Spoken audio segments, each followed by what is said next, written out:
કેમેરો થોડો દૂર રાખશો please? Thank you. My self Raju.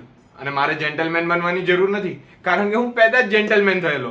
એટલો જેન્ટલમેન કે આજ સુધી મેં કોઈ છોકરી સાથે 2 વાક્યથી વધારે લાંબી વાત નથી કરી. અને છોકરી શું, મેં તો છોકરા સાથે પણ લાંબી વાત નથી કરી. અને સાચું કહું ને તો મને માણસોમાં ખાસ ઇન્ટરેસ્ટ નથી. મને માણસો કરતાં વધારે નંબર્સ ઇન્ટરેસ્ટિંગ લાગે. You know why? Because numbers never lie. અને એટલે જ કદાચ મારી રુચિ માર્કેટમાં પડી. માર્કેટ વિશે લોકો મોટી મોટી વાતો કરી ગયા કે રિસ્ક હે તો ઇશ્ક હે, છલાંગ લગાઓગે તभी આગે बढ़ोगे. પણ મારું માનવું એમ છે કે માર્કેટ T20 નથી, ટેસ્ટ મેચ છે. અને જો ટેસ્ટ રમવું હોય તો સેફ રમવું પડે. અને એટલે જ દરેક સ્ટોક ખરીદતા પહેલા 100 વાર વિચારવું પડે. અને એને વેચતા પહેલા 200 વાર વિચારવું પડે. અને એમાં પણ તમારી રુચિ શેમાં છે એ મહત્વનું છે. Short selling, intraday, short term, long term અને એના અકોર્ડિંગલી સ્ટોપ લોસ. સોરી, તમે બોર થઈ ગયા છો. આપણે કઈ બીજી વાત કરીએ.